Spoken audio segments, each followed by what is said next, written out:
현대인의 가장 큰 고민, 인간관계.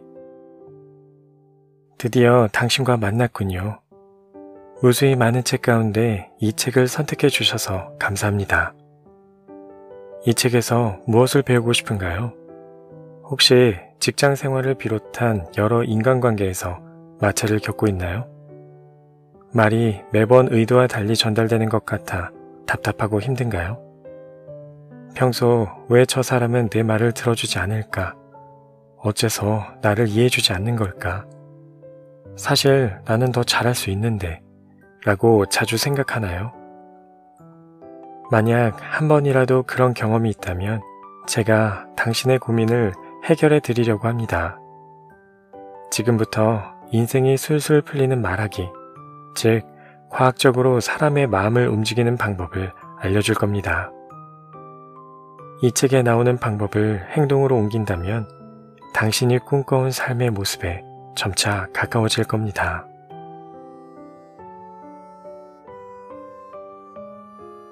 안녕하세요. 책이 빛나는 밤의 기현입니다. 오늘 소개해드릴 책은 호시와타루 지음, 김지훈 옮김, 입만 열면 손해보는 사람들을 위한 대화책이라는 책입니다. 이 책의 저자 호시와타루는 커뮤니케이션 방법을 코칭하는 일본 최고의 멘탈 컨설턴트입니다. 누구나 한 번쯤 상황에 적절하지 않은 말들로 뒤돌아 후회한 경험 있으실 텐데요. 이 책은 자신의 이야기를 듣는 상대의 태도와 감정들을 다양한 시각으로 바라보며 전략적인 말하기를 할 수 있는 방법들을 소개하고 있습니다. 평소 대인관계에 어려움을 겪는 분들이라면 이 책이 분명 큰 도움이 되리라 생각되는데요. 주변의 많은 사람들이 자신을 보며 쉽게 반기고 매끄럽게 대화를 이어가기를 바란다면 주옥같은 책이 되리라 생각합니다. 그럼 책 속의 몇 가지 대화 비법들을 소개해 드리겠습니다.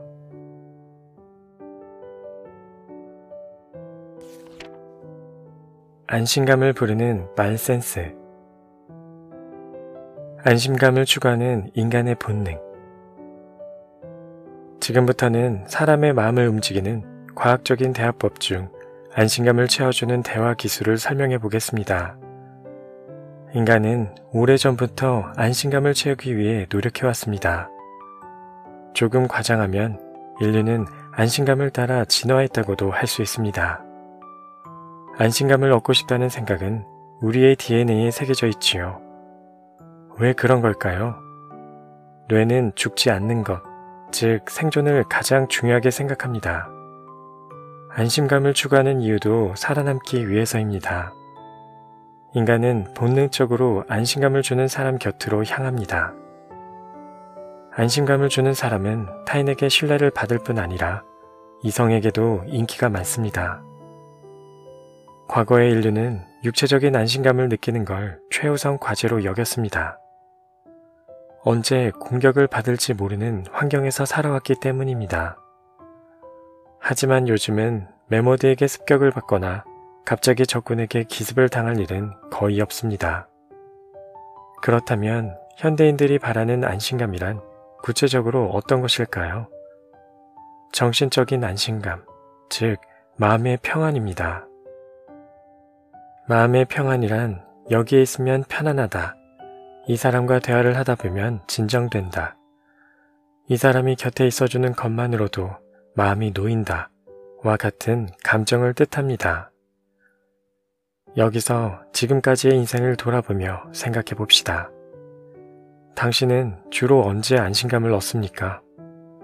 어떤 상황에서 누구의 무슨 말을 듣고 안심감을 느꼈나요? 과거의 일이든 현재의 일이든 상관없습니다. 당신에게 안심감을 느끼게 하는 사람의 특징, 말투, 상황 등을 구체적으로 떠올려 보세요. 무엇을 생각했나요?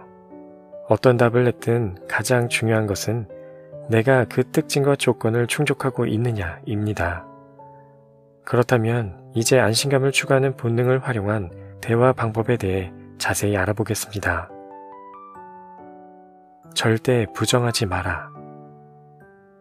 사람들은 언제 안심감을 느끼지 못한다고 여길까요? 참고로 여기서 이야기하는 안심감은 정신적인 부분의 안심감을 뜻합니다.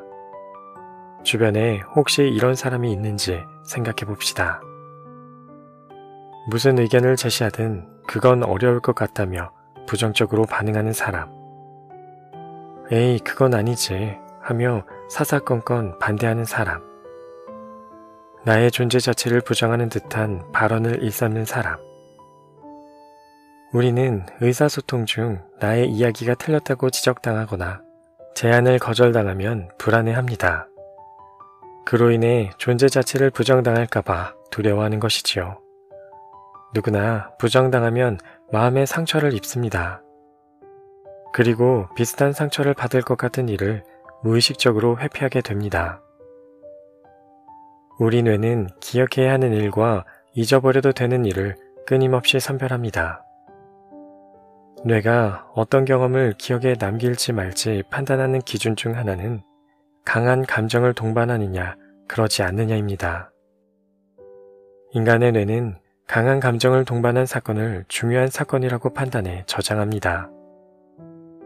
이를 정동적 기억이라고 합니다. 누군가에게 옳지 않다는 평가를 받으면 부정적인 감정이 생겨납니다. 그리고 뇌는 그 경험을 기억에 남기게 되지요. 만약 당신이 상대방의 말을 부정하면 그의 머릿속에 좋지 않은 이상을 심어주게 됩니다. 이 사람은 나를 부정하는 사람이라는 식으로요. 따라서 누군가 당신에게 조언을 구하러 왔을 때 그를 탓하는 발언을 하면 그는 당신에게 다시 상담하러 오지 않을 겁니다. 또 상처받고 싶지 않기 때문이죠.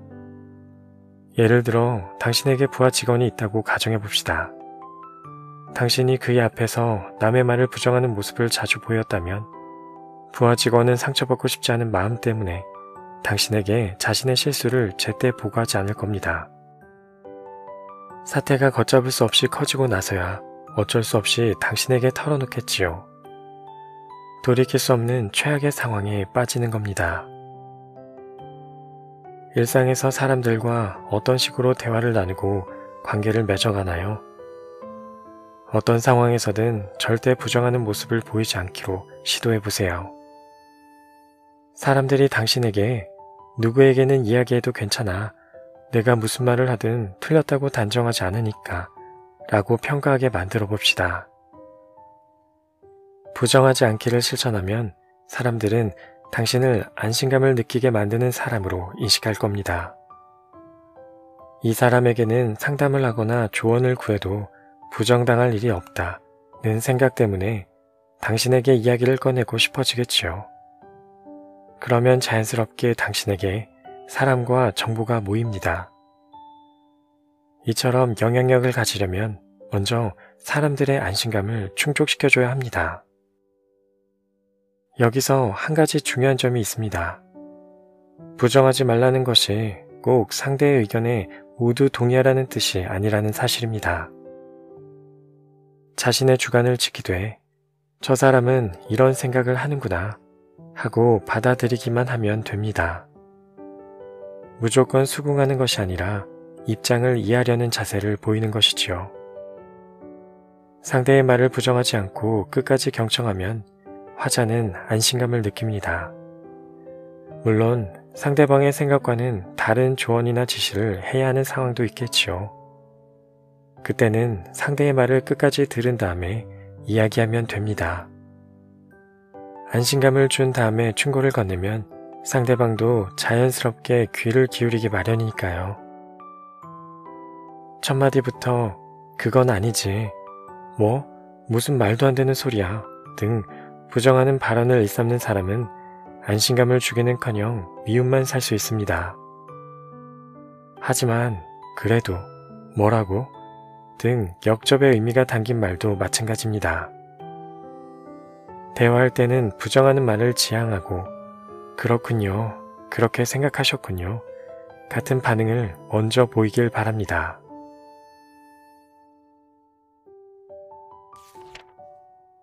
누군가를 변화시키는 사람이 되는 방법. 인생의 90%는 멘탈로 결정된다 누군가 당신을 보고 이 사람과 만난 덕분에 나는 달라졌다. 지금의 내가 있는 것은 이 사람 덕분이다 라고 생각한다면 당신은 사람의 마음을 움직이는 영향력을 바탕으로 다른 사람의 인생을 바꾸는 힘까지 가지게 된 겁니다. 너무 거창한 소리 아닌가요? 라고 생각할지도 모릅니다. 인생의 목표를 달성하려면 물론 전문적인 지식이나 기술도 필요합니다. 하지만 사람이 변화하는 데는 그보다 더 크게 힘이 되는 요소가 있습니다. 그것은 과연 무엇일까요? 바로 달라지겠다 혹은 꿈을 실현하겠다는 강한 의지, 즉 멘탈입니다. 꿈을 이룰 수 없다고 말하는 사람에게는 아무리 지식과 기술이 풍부해도 이러한 의지가 결여되어 있습니다. 누군가를 변화시킬 힘을 가진 사람은 주변 사람들의 멘탈에 불을 지필 수 있습니다. 또한 커뮤니케이션을 통해 목적지까지 상대를 자연스럽게 이끌 수 있습니다. 저는 늘 인생의 90%는 멘탈로 결정된다고 주장합니다. 이 내용은 지금까지 많은 사람들의 꿈을 이뤄준 저만의 방법을 농축해 놓은 핵심 요약본이라고도 할 수 있습니다. 당신이 현재 관리자나 부모, 교사, 경영인 등 누군가를 이끌어야 하는 위치에 있다면 이 이야기가 큰 도움이 될 겁니다. 행동보다 성품을 칭찬한다. 앞에서 이야기한 내용을 복습해보자면 일단 누군가를 움직이기 위해 해야 할 일은 칭찬입니다. 처음에 칭찬을 하지 않으면 상대는 당신의 말을 들으려 하지 않지요. 자신의 의견이나 생각, 마음을 부정당했을 때는 누구나 자기 중요감을 보호하기 위해 변명거리를 생각하거나 스스로를 방어하려고 합니다. 그래서 당신의 조언을 순순히 받아들이지 않습니다. 여기서 중요한 점은 계속 칭찬만 하면 내 말을 들어준다고 착각하면 안 된다는 사실입니다. 포인트는 먼저 칭찬해서 당신의 이야기나 조언을 받아들이기 쉬운 상태를 만드는 겁니다.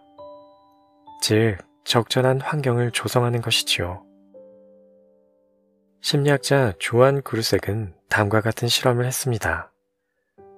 유리구슬을 가지고 놀고 있는 아이들에게 친구에게 구슬을 나눠주라고 말합니다. 그리고 아이가 구슬을 나눠줬을 때 A그룹의 아이들에게는 너는 착한 행동을 했구나, 훌륭한 행동이야 하면서 행동을 칭찬했습니다. 반면 B그룹의 아이들에게는 내가 친구를 기쁘게 해줬구나, 너는 정말 훌륭한 어린이야 하고 그 아이의 성품을 칭찬했습니다. 아이들은 어떻게 변화했을까요?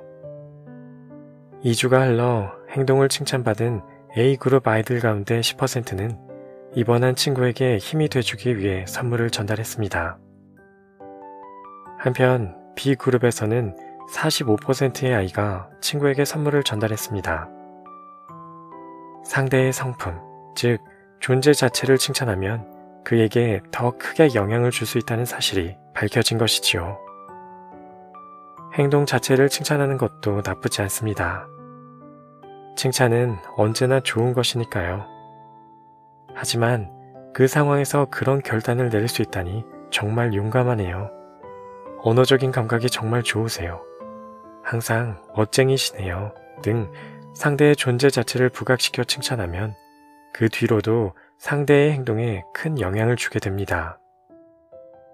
뒤집어 말하자면 상대가 잘못을 저질렀을 때도 마찬가지로 그의 성품이나 존재 자체를 부정해서는 안 되겠지요. 명령은 아무것도 바꾸지 못한다. 인생을 변화시키는데 가장 필요한 것은 사실 타인의 가르침이 아니라 자기 자신의 의지입니다. 아무리 훌륭한 멘토를 가지고 있더라도 하루 중 멘토와 함께 지내는 시간보다 자기 혼자 있는 시간이 훨씬 길기 때문입니다. 따라서 값비싼 교육을 받았다고 해도 혼자만의 시간에 자신을 발전시키기 위해 노력하지 않으면 아무것도 달라지지 않습니다. 사람을 변화시키기 위해서는 그에게 혼자 있을 때도 스스로 움직일 의욕을 불어넣어 주는 게 중요합니다. 그렇다면 언제 그런 마음이 일어날까요? 바로 직접 깨달았을 때입니다. 상상해 봅시다. 누군가가 여기를 파면 온갖 보물이 나온다고 알려줬을 때와 자기 혼자서 여기에 온갖 보물이 묻혀있다는 사실을 알아냈을 때 중 어떤 상황에서 더 가슴이 두근거리고 빨리 행동해야겠다는 생각이 들까요? 당연히 혼자서 깨달았을 때일 겁니다. 제4부에서도 비슷한 이야기를 했지만 사람을 바꾸려면 시키려고 하지 않아야 합니다. 명령하지 말라는 겁니다. 명령을 하면 온갖 보물이 묻혀있다는 사실을 스스로 깨달았을 때와는 정반대의 결과가 나타납니다. 의욕적으로 몰두하거나 실행을 지속하게 만들기 어렵다는 말입니다. 단언컨대 명령으로 사람을 변화시키는 일은 불가능합니다. 약점을 감추지 않는 것이 매력이 된다. 이 사람의 이야기를 더 들어보고 싶다. 이 사람이 하는 말은 왠지 모르게 따르고 싶어진다. 같은 생각을 들게 만드는 사람은 어떤 사람일까요? 사람을 변화시키는 힘을 가진 이는 보통 사람과는 다른 독특한 매력을 풍기는 경우가 많습니다. 그 매력의 정체는 도대체 무엇일까요? 한번 생각해 봅시다. 아마 다양한 답이 나왔을 겁니다. 무엇을 적었든 다 정답이지만 매력의 수많은 요소 중 딱 한 가지를 꼽자면 바로 그 사람의 인간적인 약함입니다. 우리는 왜 약한 모습을 보이는 사람에게 매력을 느낄까요? 예를 들어 당신에게 도전해보고 싶은 어떤 일이 있다고 해봅시다. 그 일에 관해서 누군가에게 상담을 하다가 우연히 다음과 같은 사실을 알게 됐습니다. 사실 그 사람은 자산 규모가 수천억이 넘는 부잣집에서 태어났다. IQ가 180이 넘는 두뇌를 가졌으며 하버드 대학교를 졸업하고 영어뿐만 아니라 프랑스어와 중국어도 원어민 수준으로 구사할 수 있다. 대학교 재학 중에 창업해서 불과 1년 만에 연매출을 500억 원을 넘긴 수학가로 엄청난 절제력이 있는 사람이었다. 이때 당신은 어떤 기분이 들까요? 먼저 상담을 요청하기는 했지만 그가 무슨 말을 하더라도 그래 한번 해보자 라는 마음은 생기지 않을 겁니다. 상담 상대를 잘못 골랐다는 생각만 들겠지요.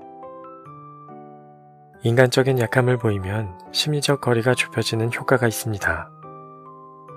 그런 상태에서 조언을 건네면 청자로 하여금 왠지 나도 따라할 수 있을 것 같다는 생각을 하게 됩니다. 물론 그렇다고 해서 청자가 신뢰를 잃을 정도의 약함을 보이면 당연히 역효과만 일어납니다. 약한 모습을 보이는 것은 인간적인 모습을 보이는 것과 같습니다. 당연한 이야기지만 저 역시 잘하는 일이 있는 만큼 부족한 부분도 있습니다. 저는 새로운 비즈니스 모델을 생각하거나 사람들에게 조언을 하거나 그들 앞에서 이야기하거나 글을 쓰는 일을 잘합니다. 하지만 세세한 사무 작업에는 서툽니다. 특히 데이터를 그래프나 표로 정리할 때면 늘 애를 먹습니다. 혼자 모든 일을 처리하기가 힘들다 보니 유능한 비서가 매일 제가 어려워하는 부분을 도와주고 있습니다. 그 덕분에 제가 잘하는 일에 더욱 집중할 수 있지요. 전 세계로 판매되는 책에서 제 약점을 드러내게 될 날이 올 줄은 몰랐는데 말이지요. 이런 게 바로 인간미가 있는 부분을 숨기지 않는다는 겁니다. 약점을 드러내는 것은 듣는 사람과 좀 더 가까워지게 만들어줍니다. 또한 그들에게 당신도 그랬다면 나도 할 수 있을 것 같다 라는 마음이 들게 합니다. 자신의 과거 실패담이나 서툰 부분을 주위 사람들에게 소탈하게 털어놔 보세요. 주변 사람들에게 공감과 신뢰를 얻을 수 있을 겁니다.